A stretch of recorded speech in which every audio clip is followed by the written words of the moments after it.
Johan Rupert. All right, for more insight on this, let's welcome Alexander Hammond. He is a researcher and senior fellow for African Liberty. Alex, thanks for being with us. Firstly, your response to these comments by Ndila Mutama. Well, of course, these comments are awful, absolutely abhorrent, undeniably racist. But what we need to remember is the BLF is a very small fringe party. And I think what these comments generally show is how much of an irrelevant party this is. This isn't a serious political party. I was on its Facebook page earlier today, for example, and it only has 10,000 likes. And with a population of 52 million people, this is a very small proportion of the people who are following this party. Well, of course, it's abhorrent, but... Well, Alex, this has dominated news headlines in South Africa. This is a new party. It's an offshoot of the Economic Freedom Fighters Party that has 25 seats in parliament.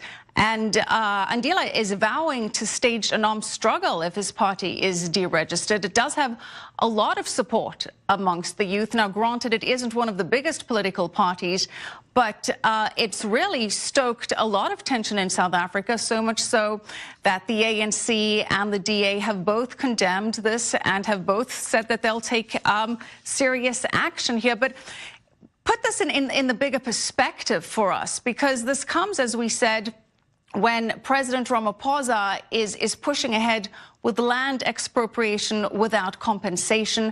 And this is one of the parties, along with the Economic Freedom Fighters, that are really pushing the ANC to take swifter action on that front. Paint that picture for us. Yeah, so what's happened recently is that there's a committee which has been established, and they have a deadline by the 31st of March to redraft Section 25 of the Constitution.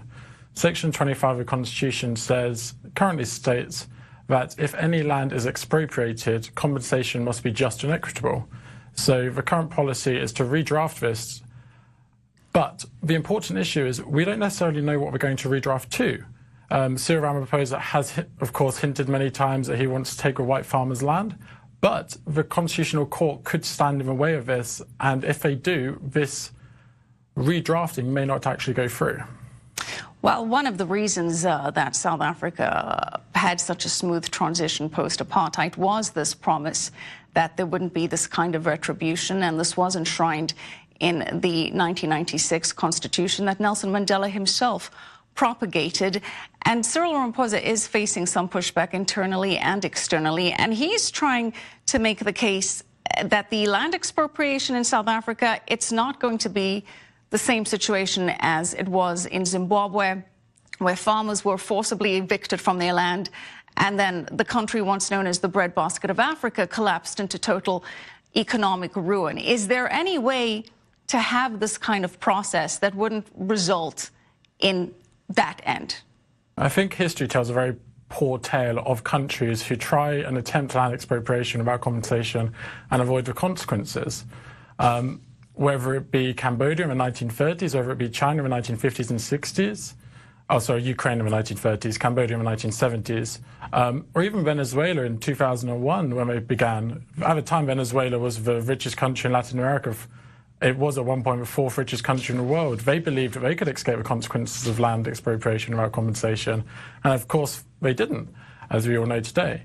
In Zimbabwe, what followed land expropriation without compensation was their economy went into ruin. All the investment fled.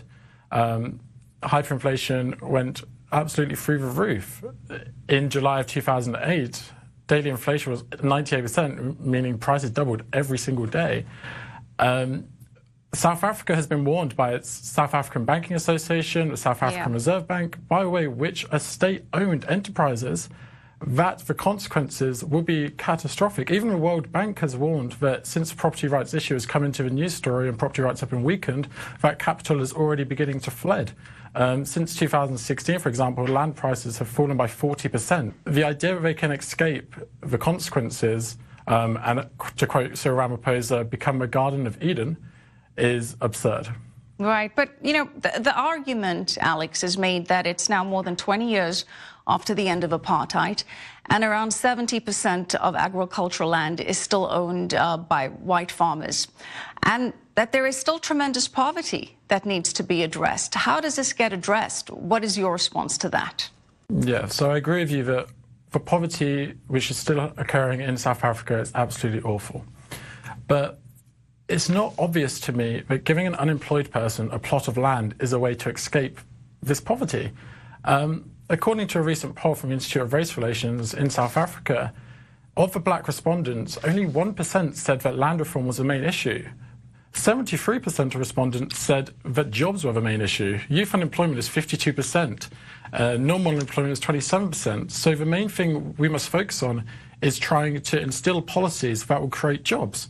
And I think these policies, jobs would be best created if we roll back regulation, decrease the tax burden, and therefore that would provide a better economy for these people who are currently unemployed.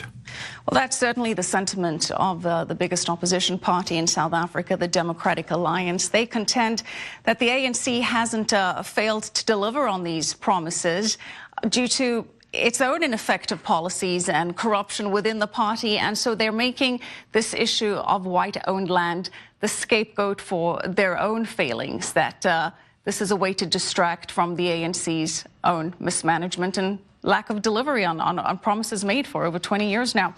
Alexander Hammond, thank you for your time. We appreciate you being